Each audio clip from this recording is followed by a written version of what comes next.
killing and eliminating terrorists does not necessarily eliminate terrorism.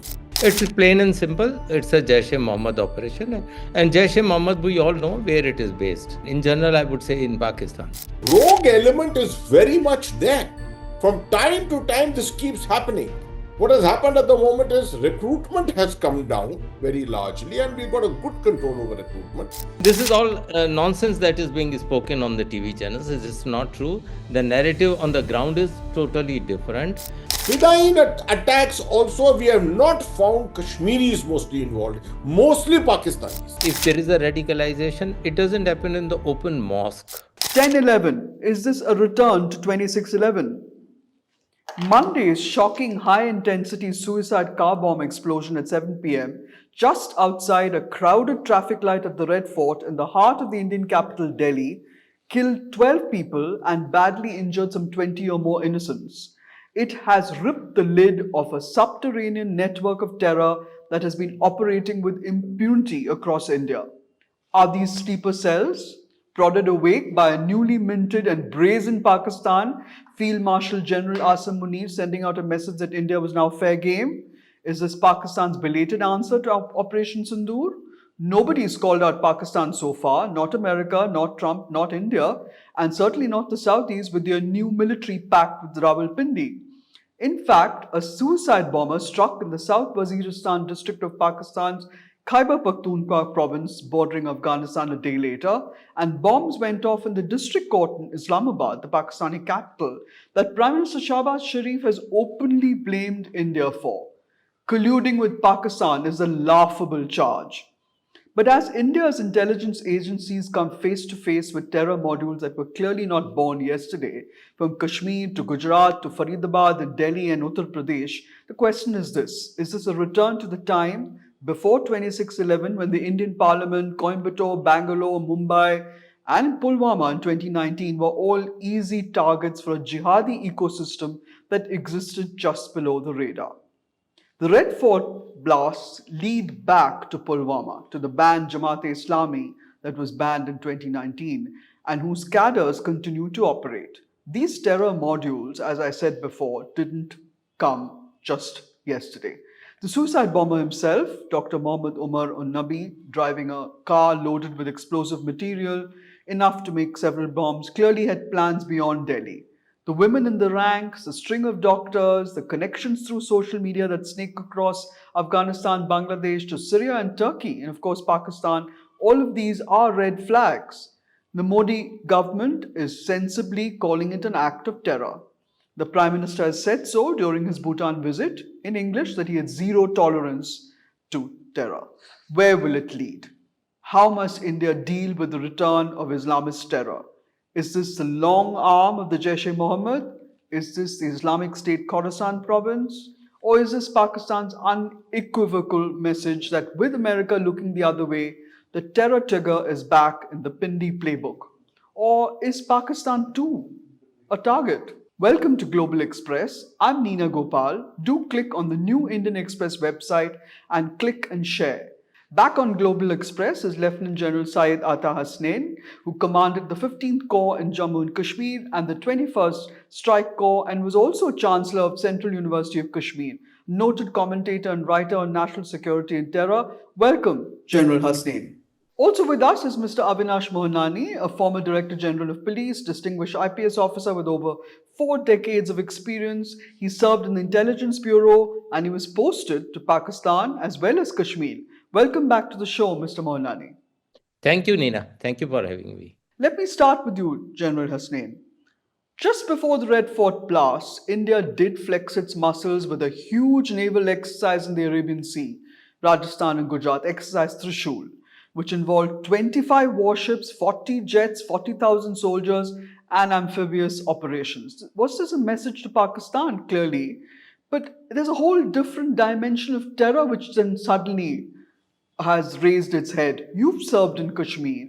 Would you be able to explain how this network, this nursery of terror, was active and operating in plain sight, drawing recruits not from the madrasas as they would have done before, but from, as we all know now, universities, the Al Falah University in Faridabad, and recruiting through social media.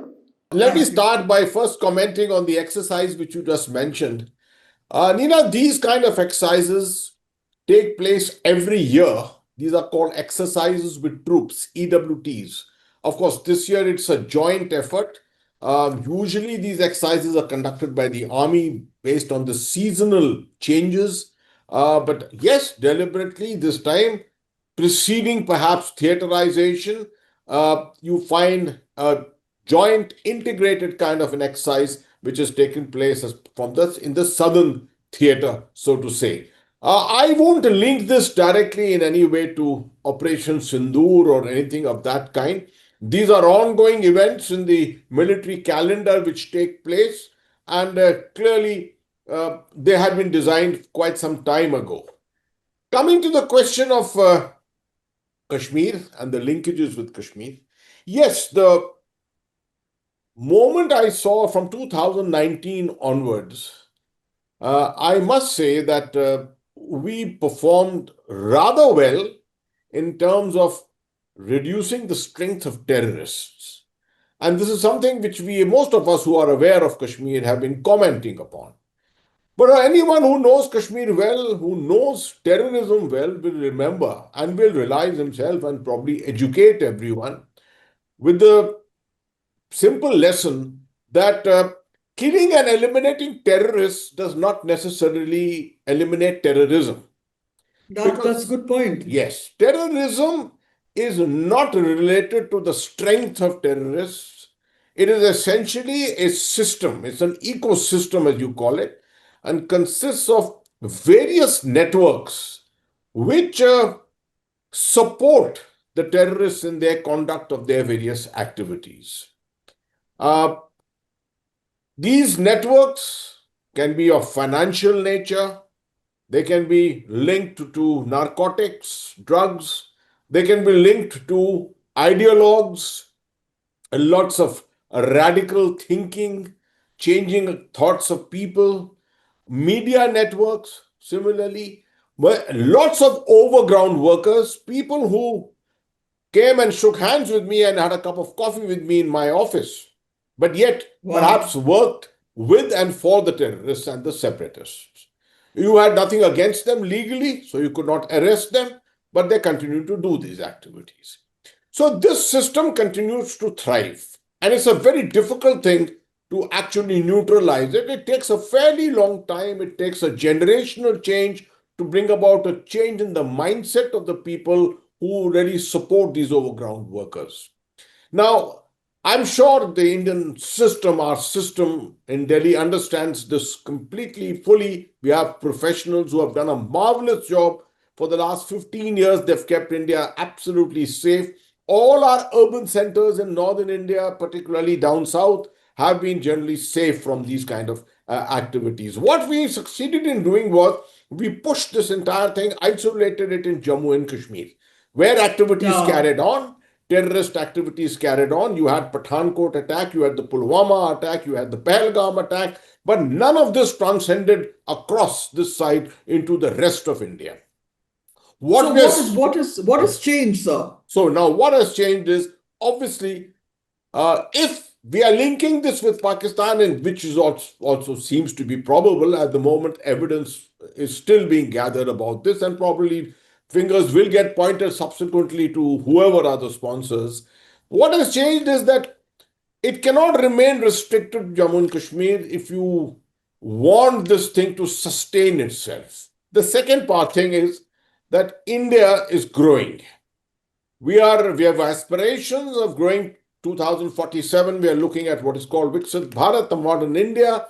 We are looking at a $10 trillion and a $15 trillion economy, infusion of a tremendous amount of technology. No one wants to see an emerging India, a powerful India. And least of all, those people across the borders, our adversaries in the north and the west. No one would like to see an India emerge strong. The way of stymieing the growth of India is to keep it unstable. To make sure, I get that. Yes, to make sure that you're stuck with law and order, you're stuck with terror, you're stuck with intelligence activities at all times. and the focus that you would be putting otherwise on growth of your youth, the growth of your economy, and everything else would obviously get affected. So, this is an effort to try and bring this whole ecosystem back where it was in the late 90s and the early part of the millennium. Places where, if you remember, we had attacks in Delhi, in Sarojini Nagar, That's true. and Akshardham Temple, and we had it in Greater Kailash and the Delhi High Yes, Court yes. and places like that. This is the effort probably being made to try and rejuvenate this whole system and bring it back. But That's very I interesting. think the intelligence agencies of India have done a marvelous job. The police forces have done an excellent job by controlling this. A 1% chance of an event like this happening always exists. And I think in this case, what has happened is that an innocuous, uh, investigation of someone putting up posters in this Posters. Jama Masjid area of Srinagar has led to something huge completely. That's And we are true. fortunate that it has been revealed in time. In fact, that's what I said. It's ripped the lid off a whole underworld that we didn't. But do Indian sleuths, Mr. Mohanani, do we have the expertise to track this kind of social media networking? Because I mean, this man, the one who is supposed to be at the center of it, is a preacher in Shopian. He's said to be the man who's using social media platforms, playing influencer, proselytizing. He's the one who brought these doctors together, and the funding and the arms and the backing, it came from, I'm sure, connections that predate all of these operations Sindoor and all of it. I mean, it connects Afghanistan, Bangladesh, Syria, Turkey, and of course Pakistan. Is this Islamic State of Khorasan? Is it Jaish-e-Mohammed? Who's behind this? Look, it's very simple because if these arrests were made post pasting of posters of Jaish-e-Mohammed, so let us not go into Islamic State, Khorasan province, or Turkey or other countries. No, it's plain and simple. It's a Jaish-e-Mohammed operation, and Jaish-e-Mohammed, we all know where it is based. In So Bahawalpur. in Bawalpur and in Pakistan, in general, I would say in Pakistan. So the crucial question is not how much we can intercept. The crucial question is, Pakistan has Pakistan decided to open the tap? And I can say you are sure, I have worked in Kashmir, I have worked in other branches in the intelligence organization. The moment Pakistan decides to open the tap, it will be very difficult for us to detect every module. Two dinghies land up in Bombay, and you see the mayhem. Yes, The absolutely. two dinghies can land up anywhere. How much we can prevent? It's not that easy. So the crucial factor is that one, uh, educated Kashmiris getting radicalized. That is the first crucial question. And why? Because we have we lost the war of narratives, or what kind of narrative they absorbed and became radicalized. And this may be only one module, maybe other are operating, we don't know about them because it's very difficult. Second, is there a connect between the people of Kashmir and the intelligence agencies? Is the intelligence flowing? Because without the people, we can't make any success in Kashmir. This is You're saying we don't have enough ears to the ground. No. no, I'm not sure because I am not working there right You're now. asking But the question. yeah, I'm asking this question: do we have the ears on the ground, or are the Kashmiris telling us what is happening on the ground? Because this operation took several months to put it Two together. years. 2 years. 2 years. So 2 years we didn't have any information on this, any intelligence on this, because only after the pasting of posters, identification, then chain of arrests, and that took place. Second issue is that we all know if Pakistan comes to its base things, it starts infiltrating people in Kashmir, anywhere else in India. it will be very difficult for us to deal with that. So, but why Pakistan stopped? Everybody knows that Kashmir was stopped by President Musharraf and Prime Minister Vajpayee when they agreed for the ceasefire and then fencing on the border and other things. So, till we are able to deal with Pakistan at international level, things may go wrong. It also made with Imran Khan and General Bajwa and our NSA Ajit Doval, they did come to some kind of an agreement to. So we have to deal with Pakistan. We have to deal with Yeah. either directly with the Pakistan or through America. So this is a new Pakistan because this Jaish-e-Mohammed does have very strong ties with transnational terrorist groups. I mean, does have connections to Al Qaeda. I mean, whether we like it or not, with ISKP, that's and the Taliban and the TTP. Look, they are Devbandis, and we have the Taliban in Afghanistan are also Devbandi. But I can tell you with sure, my all experience, Pakistan-based groups which are against targeting India only, they control those groups very closely. The ISI controls that group. They don't allow their linkages to develop. It is a possibility of linkages. There is no doubt about it. There have been in the past also, we have noticed. But the maximum effort of the ISI is that they can be controlled. And this is in Pakistan, the Al Qaeda and these other groups called Lashkar and Jaish as the Sarkari Mujahideen. Oh, right, right. These are the government mujahideen because these are patronized well. They get Correct. funds from the ISI, they get routes from the ISI for infiltration, they get locations where they can carry out their training effort, everything. So this tap is totally in control of Pakistan. What we are doing is that we have on the border anti-infiltration, grid by the army, the paramilitary forces, then police, intercepting them. We have successes, there is no doubt about it.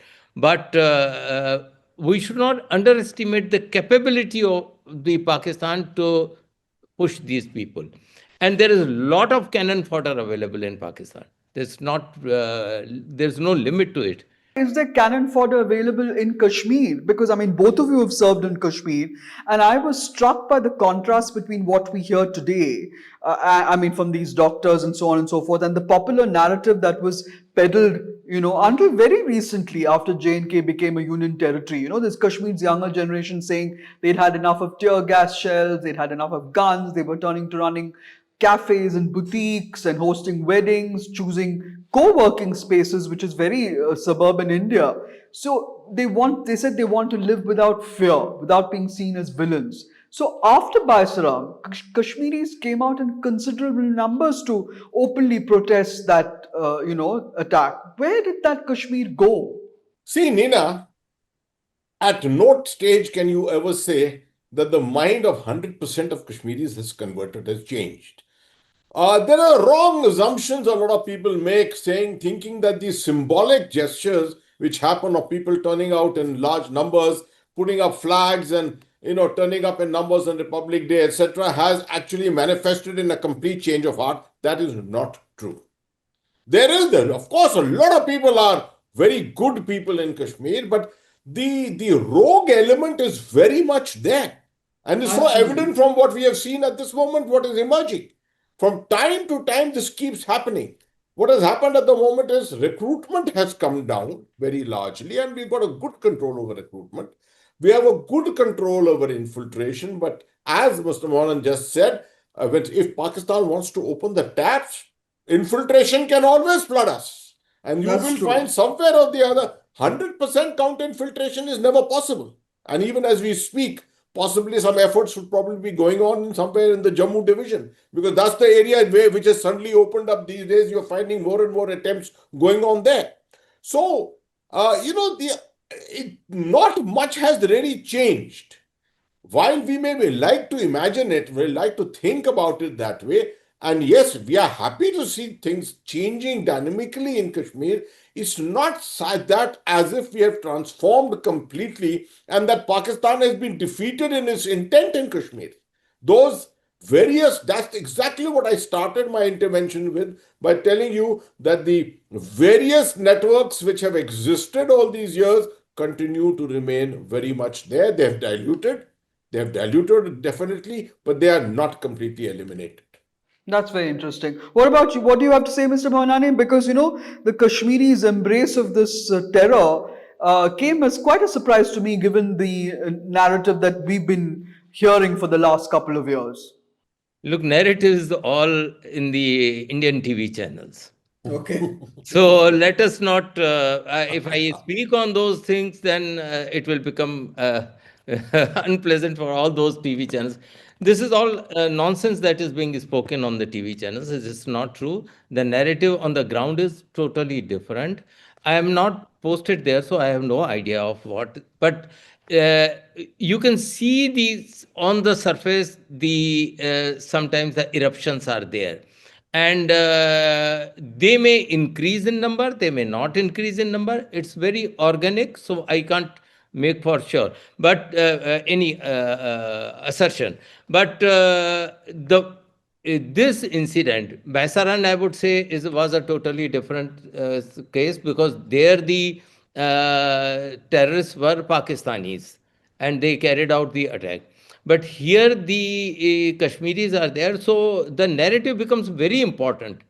Why a Kashmiri would like to extinguish his life in Red Fort, in front of Red Fort, carrying out a blast? There has to be some compelling narrative that has been given to him, and he believes in that. And why he believes in that? But these are the questions that the security agencies should be asking themselves. The J&K administration should be asking itself why it has happened. Because as you rightly said, that on TV everything looks normal. Every Diwali is being celebrated, Holi is being celebrated, all these things are happening. But is it true, or is it happening, or is it real?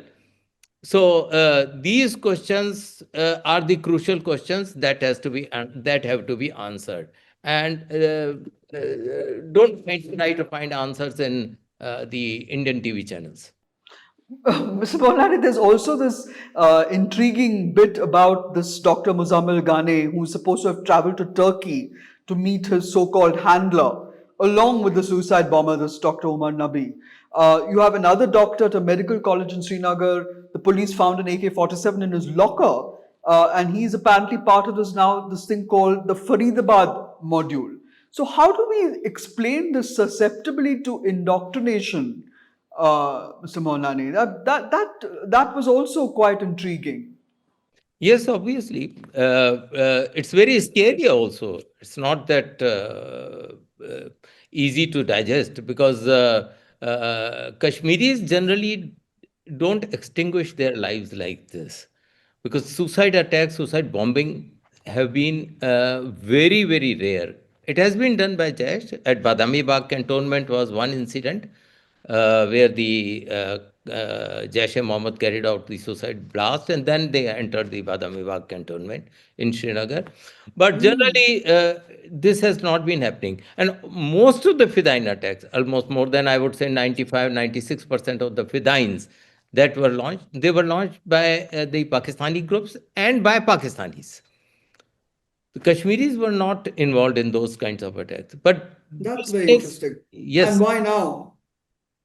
Yes, this is why it's very disturbing that and that an educated boy, he is a doctor. He did his graduation from Batra Medical College, of course, on based on donation. He's a rich person. He's not from a poor background, from Koil, Pulwama. So still believing this, yes, then it's a time to think, and time to reflect that what we have done in Kashmir, and has it what impact it has on the people of the Kashmir. And General, if I could go back to the Jaish-e-Mohammed, which was formed in 2000, why has their long-term plan to destabilize India been put into action now? I mean, this is the Jaish-e-Mohammed. I know you all say that he's Hafiz Saeed is basically a poster boy for the ISI, but he is the one who actually tried to attempt, to murder Musharraf, General Musharraf. I mean, am I wrong? And Not Hafiz Saeed. It was the chief of Jaish-e-Mohammed who tried this out in 2003, right? no. And thereafter, the Jaish-e-Mohammed was kind of proscribed for some time, but came back. It came back in a in fact, Bang. almost a stronger kind of impact at that particular time. If I just wanted to explain two, three things to you. Yeah. Absolutely correct what Mr. Mohan had just said. Suicide attacks alien to Kashmir, right? Now, there's a lot of difference between a suicide fedayeen attack and a suicide bombing, right? Suicide bombings, 5 altogether in Kashmir in the last 36 years. I can recount each of them for you, right? 2 of them in Badami Bagh, not one, 2 of them in Badami Bagh, one at the J&K Assembly, one is Pulwama itself, and a fifth one, which most people have forgotten, is on the bus of Dagger Division, 19 Infantry Division at Patan happened in 2004. These are the 5 incidents we have had. Otherwise, Kashmiris are not known to be doing these kind of things. And absolutely correct observation of Mr. Mohan. Fedayeen attacks also, we have not found Kashmiris mostly involved. Mostly Pakistanis have been involved. That's very interesting. You're saying that these are infiltrate guys who brought in, sent through by Period of Pakistan. time, over a period of time. Now that the strength of terrorists has reduced, now that the strength of Pakistani terrorists has reduced also to a great extent, the percentage of foreign terrorists versus local terrorists has come down. You are finding that this compulsion is perhaps coming on as a responsibility on the locals. So there's a lot of motivation going on. And this motivation today is what is connected to the question, the first question you asked, Mr. Mohaney, and that was social media. How on social media? Digitalization of communication around the world has led to this. After all, what happened to ISIS? 40,000 fighters of the ISIS, who were all mostly well to do people, were attracted to come and fight on behalf of ISIS. What did ISIS do? They used the most, modern psychological attraction to bring these people. They used some very glossy magazines, online propaganda through a magazine called The Beak at that time. And that is how all these people came. They tried it in India. We had about 150 to 160 people who got attracted and went. But most of the Indians who went there were essentially lower level workers. He didn't really get involved as the frontline warriors as such. They were only low. And the only case was in Bangalore, where we had Shami Witness.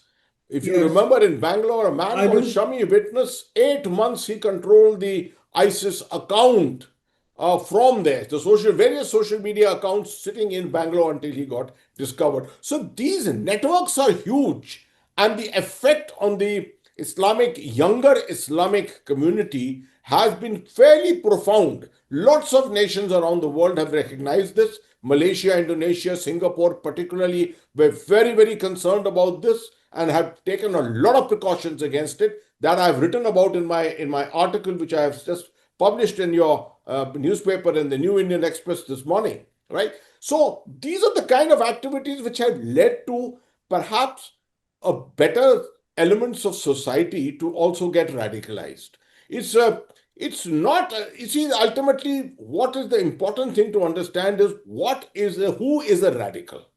And Yeah. I think the best way to explain who is a radical is if you see the interview on Geo TV, Pakistan Geo TV, of a terrorist who has been caught with his malfunctioning of his suicide vest. And he has Uh-huh. been asked, why are you doing this? You are a Muslim. If you are going to blow yourself up here in Pakistan, in an urban setting somewhere, you are only going to blow up Muslims. So, what is the purpose of your blowing yourself up? Now, the answer is very profound. He says, none of these people are Muslims. The only Muslim Oh, is me. His Oh. definition is that his belief in the manner in which his mind has been conditioned, he is the only Muslim. Right? So there is no rational in this. This is completely irrational thinking.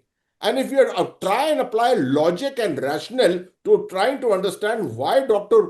Umar suddenly from being a good doctor overnight became a terrorist, we can't really explain it. That's the other thing which I also found, which didn't sit well with the religious conservatism that you associate with these terror groups like the Jaish-e-Mohammed. It's starting a separate female brigade, the Jamaatul Muminat. I mean, what was that about? I mean, how does a female brigade also help the Jaish? Because, I mean, women work below the radar. They suppose they can't be tracked. But that also is a break from the past, because look at the way the Taliban have locked women away from public spaces, and yet the Jaish-e-Mohammed has launched a Jamaat-il-Muminat. This is not new. This Jaish may be doing it for the first time. There was a woman wing of Lashkar-e-Taiba in the past in Pakistan. Now, what these women do is that they help them in recruitment of the fresh cadres, and they are present at the gatherings, and they give an impression that this is not an organization of all male. There are other women also involved. This the formation of a woman wing is not new, at least not in Lashkar. Yes, Jaish may have created. So they have a limited role. Like a very interesting anecdote a Lashkar terrorist told me was a PSO with Hafiz Muhammad Saeed. He told me that what will happen is that whenever you have a gathering, the Lashkar will plant women at different places in the gathering. They will come and donate their gold bangles, gold ornaments, thereby setting an example, in a way example, for other women also to donate. So yeah, so they correct. And even a lady would come with 6-month-old child and place it for the jihad. They are all planted women sitting at crucial corners, so that the impression is that, look, this woman has donated jewelry, this woman has donated jewelry. This is a show that goes on, and for that they said that they require women. Then when they go and meet the parents of the shohada, they call it, those who have been killed in Kashmir, the Ghazis, so-called Ghazis, they call. So when they go to the village, they have to meet the mother of the boy who's killed. They have to meet sisters, their family members. So That's the reason they need the women. they need women who would go console them, give them support, because the males can't go there inside the houses. So women are useful for these terror groups. It is not, but they cover from head to toe. It's not that they are open. So they cover from themselves from head to toe. And most of these women which are there, they are the family members of the Mujahideen or their commanders or like those. It is not that the ordinary woman join these groups. No, no, not. The other interesting aspect, General Hasnain, is also about the role that is played by Turkish handlers, which has come through with both these boys going to Turkey to connect with their handlers. Now, I don't know whether they were handlers or whether they were actually. There's another theory that they were actually looking at finding a job at the Al Falah University in Turkey. There's a story saying that that's what they were actually doing there rather than getting instructions from their handler.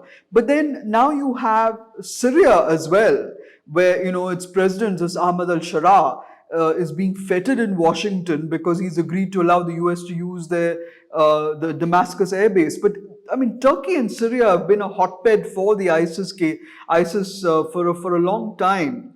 Do you think that that could be a factor? And the other thing is also, I mean, I don't know, I don't think there's a shred of truth to this. I'm not sure. There's a post that I read on social media which said that Pakistan and Turkey were working together to undermine India. See, firstly, Nina, the initial issue about women we were talking about, one small comment on that. My Sure. experience in Jammu and Kashmir has shown me women are very commonly used as couriers. You see, the finger of suspicion is always lesser on women, and the way manner in which they are dressed, not perhaps searched to that extent, etc. They are generally used as couriers, and this is worldwide. It's not just in Jammu and Kashmir. It's been used in different other countries where terrorism has been has afflicted those regions. So this woman, Shaheen, I think the one in Lucknow who's been arrested, Yes. seemed to be more of a preacher. What I am hearing is more of a preacher, and there are lots of women among them who are She's the very one very radicalized preachers. she Who, radicalized a whole load of women, yes, yes, recruited this them. very much that she would be a perhaps a leading role in the radicalization process as such, because lots of women are known to do that. Coming to your question on Turkey, to my mind, it may be a little premature yet. Although, yes, yesterday I was seeing on television channels and all, a lot of discussions were going on. I would believe it once there is a greater evidence. But if that be there, if there's conjecture that such a connection exists with Turkey, obviously Pakistan has had a strong relationship with Turkey. But from even Pervez Musharraf himself grew up to a great extent He did, he did. In Turkey's initial He years. grew So up there in has been a Istanbul. well, closeness between the two countries, proximity between these He two speaks countries. Turkish. Yes, yes. So this has been there. Now, I was explaining to someone who was trying to tell me that do you think that if Turkey or Syria or places like that could be the basis from where they could control and handle these kind of operations? Now, that's an interesting observation. It You is. see, because Mumbai 26/11, when it happened, the control was entirely by satellite phone, and It was. it was coming from Karachi or wherever Karachi. in Pakistan, right? There was no WhatsApp that time. Today, you have a world of WhatsApp. You have a world of bottom and all kinds of other Target. methodologies by which you can communicate free of cost so easily. Video chats and this and that, all kinds of things. So I mean, the social media has really proliferated around the world. A person can sit in the United States. He can sit in Washington and control operations if he so wishes. Turkey and Syria perhaps offer a friendlier environment to a Pakistani, at least the perception of a Pakistani. The UAE is definitely No. not. The UAE is definitely a very friendly, India friendly country. Similarly, Qatar cannot be relied upon to do a thing like that. Qatar is also concerned about its own reputation in a big way. It is virtually a peacemaker today among different groups. It's one of the capitals where all kinds of ceasefire talks are taking place. So Qatar is also out of it. Syria, Turkey, these are the kind of areas where this kind of a thing can function. So perhaps that's one of the reasons why the speculation is going on about it, although there is no certainty at the moment. If I can also talk about the sermons that are delivered by these mullahs in the mosques in Srinagar and across Kashmir. I mean, I grew up virtually in the United Arab Emirates, and I know that the everything that is said on in the Friday prayers is vetted very carefully by certain authorities in the UAE, and the same thing goes for Saudi Arabia and Qatar. So, what kind of supervision do madrasas face? I mean, do they have any scrutiny? I mean, do the mosques have any scrutiny in this country? I mean, similarly, the activities of these lecturers and teachers at major Islamic universities in India, which are across India, are they vetted and monitored? Should they be monitored?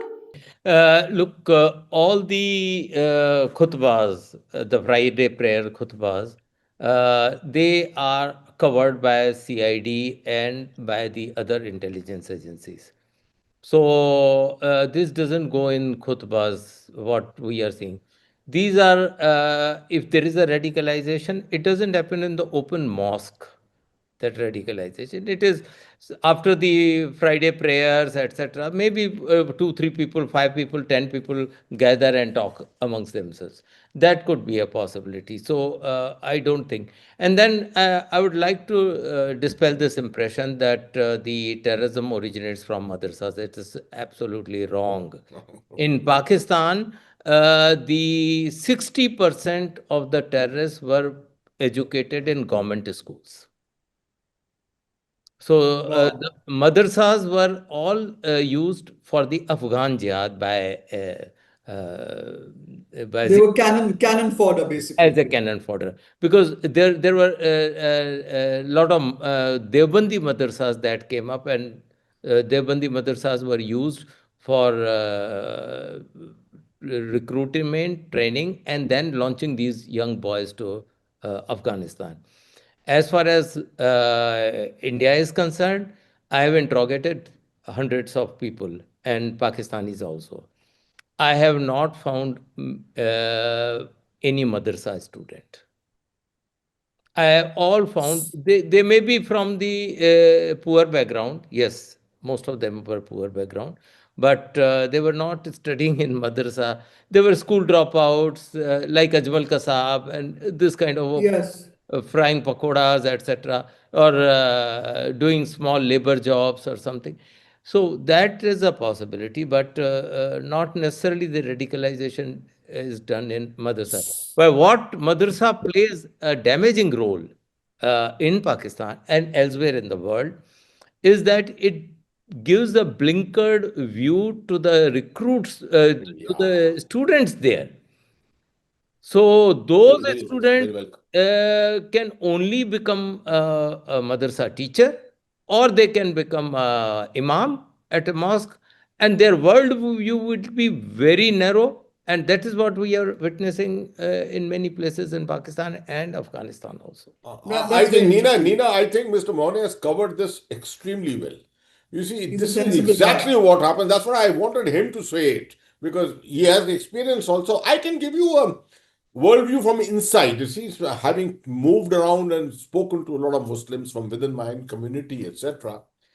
What he just pointed out on this aspect of their mindset, people who emerge from madrasas, there is no aspect of inclusiveness in them, the aspect of tolerance. You see, what is generally taught to them is that it is Islam, Islam, and Islam. And what I boast about in the world is that I come from a nation in which, when I was educated, I had a Hindu on my right, a Sikh on my left, a Christian sitting in front of me, and we all shared our lunch.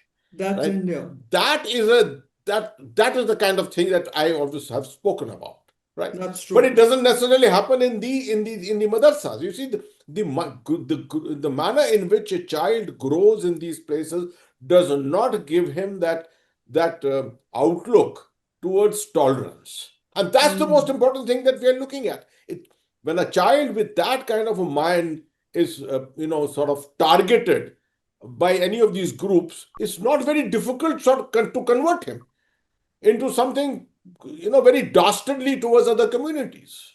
Yeah, that's a good point. The other thing that struck me was, India just rolled out the red carpet for the Taliban foreign minister, Mutaki. Could that have sowed a kind of, could it have upset the Pakistanis? Because this is a Taliban faction that is going against Pakistan's interests.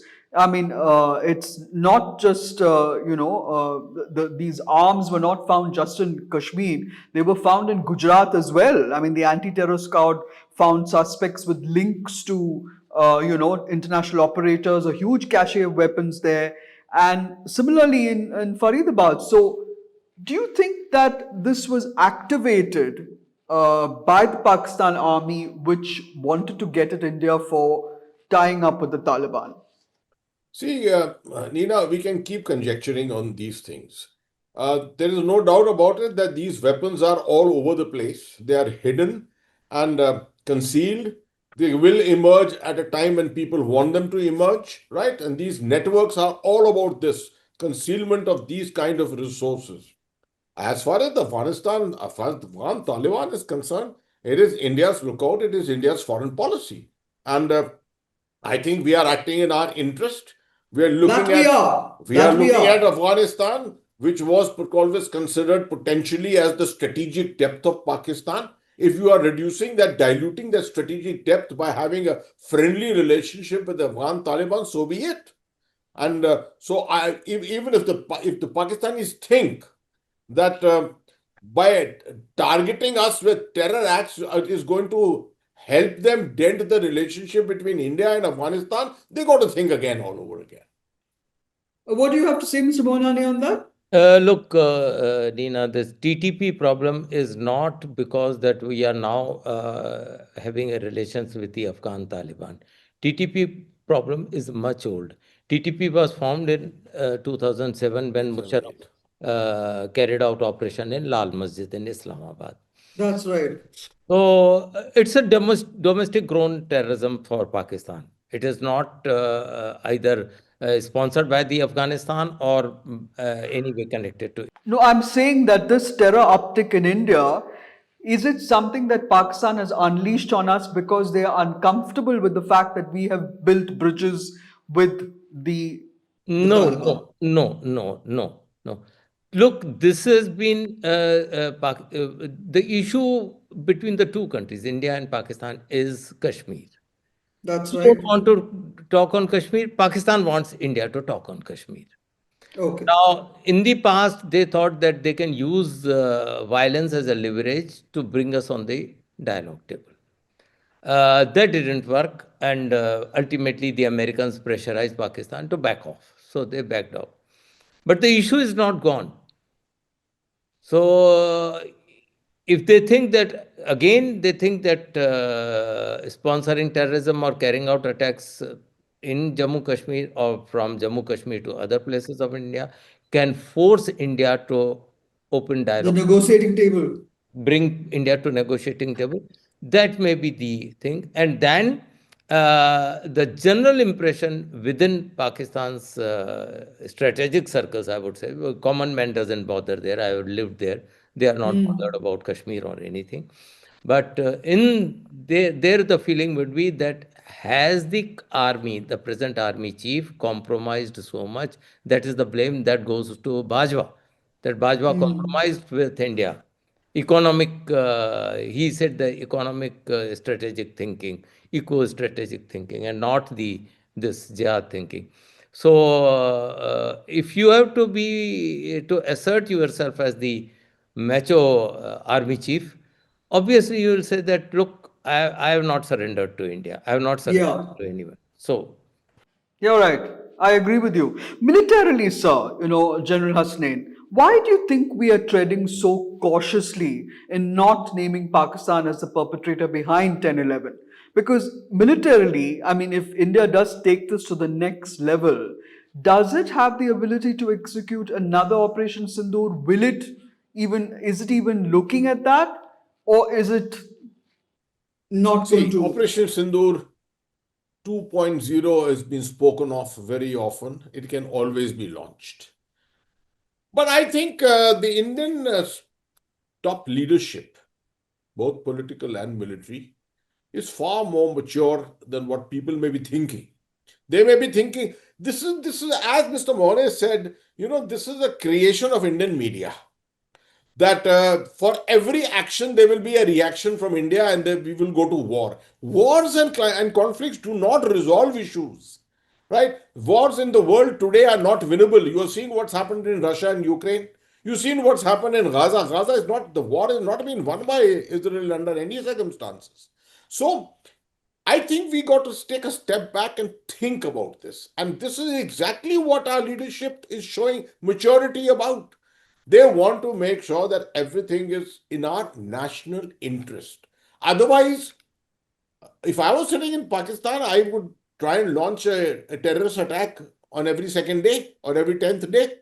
And you would be launching a couple of missiles, and there would be a threat of conflict or war. Our attention would only be to all this. That's not the way things happen. And I think the Indian political leadership, particularly in this case, is acting extremely maturely. Is it also because there are doubts being raised about whether this man, this Dr. Umar, was actually accidentally may have set off this blast? Is that also a factor? So your question actually points to a very interesting and important thing, that the investigation is not over. And unless the investigation, unless there's something, you can't do all this on conjecture. Right? And all Absolutely. this is all being spoken in the media, everything being discussed in the media. What we have to see is what all has been discussed in the Cabinet Committee on Security. There, the proper intelligence reports from Mr. Mohaney's organization, those reports would be discussed there. That is what forms the basis of our response and reaction. Unfortunately, in India, in today's world, everyone thinks that India is going to respond based upon intelligence from media reports. So, a bomb blast of this kind set off in Delhi really targets India's economic stronghold. I mean, like they did in Bombay in 2611. This may have been a bit to throw Delhi off balance. There is a parable of an Englishman and a dog, if you have heard about it. What is that? Yeah, the Englishman wants to walk fast or run. The dog grabs one foot. Either he deals with the dog first and then moves away, otherwise, he can't move. So, if we have to move forward, my hunch is that my own thinking is that we have to deal with Pakistan first. In whatever way, internationally, whatever way, we have to deal with Pakistan without. What exactly do you mean by that, Mr. Mohananey? Because you're saying deal with Pakistan when they have this Ansar, Ghazwatul Hind, they have Jaish-e-Mohammed, they have Lashkar-e-Taiba. I mean, There are controlled organizations of ISI and there are uncontrolled organizations of ISI, or which target Pakistan if we divide between them. Lashkar, Jaish, Al Badr, these were the groups, Hizbul Mujahideen, these were the controlled organizations of ISI. The moment Musharraf told them no infiltration, the infiltration stopped. Plain and simple. But there are other groups, yes, the threat from those groups remain, like ISKP. ISKP is a target of Afghan Taliban also. ISKP is a target of Pakistan agencies also. And ISKP is a target for us also, because we will also like to prevent any attack of ISKP on our soil. Not many Indians have joined ISKP, but yes, still there are sprinkling who have been there. There is, if you recall, a Gurdwara attack in yes, in was Kabul. carried out by an Indian Yes, from Kasaragod in from Kerala. yes, yes, I agree. So issue is that if we have to take these off, those groups which are controlled by Pakistan, then the only way is to deal with Pakistan. So you're suggesting that we should actually reach out and speak to Pakistan in some form or the other. And use the international leverage in our favor, so that there is a sensible agreement between the two countries, and that at least we can move forward on trade, on other things, so automatically there is a dissipation of tension.